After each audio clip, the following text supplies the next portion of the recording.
Hello, Capricorn. It's umomgtarot, and this is your someone is secretly attracted to you tarot card reading. So I'm going to look at the astrology reading card. Oh! Why must you embarrass me like this? Why must you jump? I'm going to look at the astrology reading cards, figure out who, and then we're going to do a tarot spread, figure out what's going on. Alright, so here is your first card.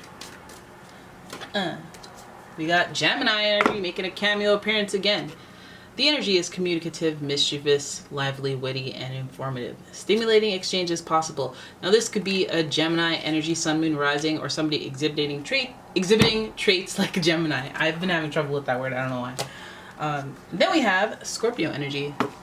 The connection that nobody says ever works, but I've seen it happen. Gemini, Scorpio. This energy is intense, masterful, thoughtful, and magnetically charming, but also secretive and possessive. Oh yeah. Oh baby. So that's some intense stuff, and then that's some clever, witty, charming, tactful behaviors. Alright, so I want to know, this person being secretly attracted to you, we got some stalker energy in this mix with that Scorpio energy, but then we have Taurus energy. The energy around you shows the abundance of nature. It is rich, earthy, and productive, yet relaxed and slow. So I know, so this feels more of like a Scorpio-centric reading. And I say that because, you know, I know of the relationship between Scorpio and Gemini and Scorpio and Taurus. And, you know, Scorpio and Taurus, they're both fixed signs, so they butt heads a little bit. But the whole point of it is that they're very stubborn. So we're going to look at this tarot spread and figure out, you know, let's get some more clues going for who's attracted, who's secretly attracted to you, and what are the details of that? Where's their energy at as it relates to this situation? Sean. Oh! More Scorpio energy with the Death card to start. Followed by the, the Ten of Cups. Okay, so this feels like the person secretly attracted to you has gone through a breakup recently. You know, I guess you were their happy ending, you guys broke up. This person still sees you as a very attractive person. They feel like, okay, I won't jump to conclusions. Then we have the Knight of Swords. This is the High Priestess. We have the Knight of Swords, followed by the Six of Swords. Okay, so what it immediately looks like, and I know for a lot of you, if you've been watching tarot card readings for a long time, you guys are like, oh, well, obviously this person's not over me. And that's exactly what I think.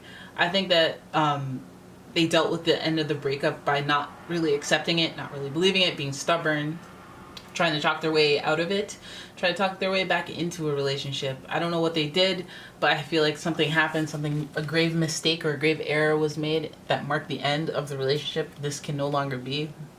Whether that is the trust is broken, or there was a emotional or spiritual reason that you had to end it, like, you know, spiritual, like, oh, I saw them the way that they don't tip waiters, and I just, like, it just disgusted me as a human. Like, I just, do you know how hard they work, and you're just gonna not tip, and they didn't do anything wrong. Like, I can't with you.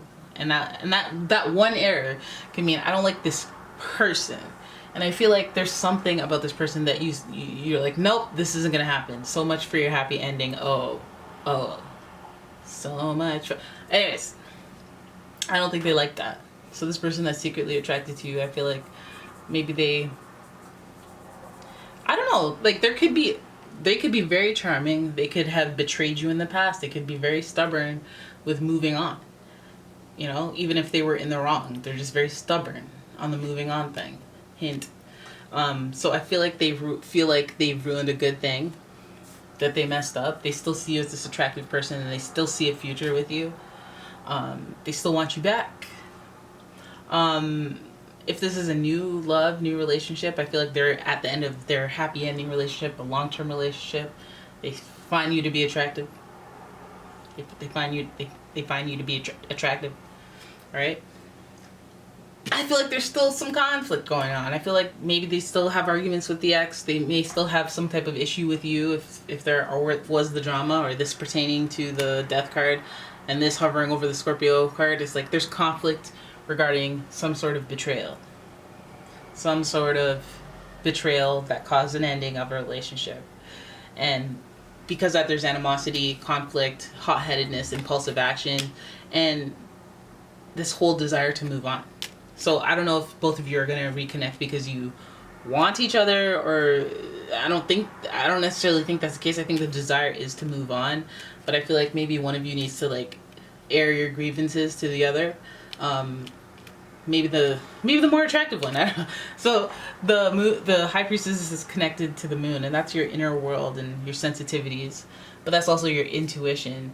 Now I feel like some of you understand what this means more than I would. Like what you intuitively knew that this wasn't gonna work out, or that this was gonna work out, or when I realized it was over, that day that we were at home and I walked into the washroom and they didn't flush. And it's not the fact that they forgot to flush, it's what I saw on the toilet. It's like, I can't date this diet. Why is that green? Why is that whole kernel of corn there? This man doesn't chew. I can't marry. Listen, I don't know what your signals, I don't know what your breaking points are, but breaking point, 10 of Cups is supposed to be the happy ending. Boom, it's turned upside down. Maybe it already was a happy ending and then it got turned upside down somehow. But anyways, I feel like the High Priestess is like the person who has the broader view. So she has a better head on her shoulders, or a better understanding of why things happen the way they do. And she has a understanding that keeps her calm, keeps her cool, collected, as opposed to the Knight of Swords that's hot-headed. I feel like this is you. They see you as very attractive. And it makes them, maybe you move on. Maybe you move on and it makes them angry. Maybe they know that you could move on and it makes them angry, the thought. Maybe you're sitting there with the upper hand and they're just like trying to fight or argue or pick a fight, something, just to get any type of anything going on with you. But I feel like you're trying to move on and they should probably try to move on too. This being at the end of the reading, I feel like it's a difficult thing to do, especially with the swords over here and the stubbornness over here. So it may be somebody who hasn't necessarily gotten over you and they are struggling with that. They're still attracted to you. Maybe they're turning that rejection into anger towards you. But overall, inability to move on. All right, so there it is. Ooh, we got through that really quickly. All right, that's your video. I hope you guys enjoyed it. If you did, please give the video a thumbs up and subscribe to the channel. And if it resonates, please leave a comment. I will see you in the next one. Bye-bye.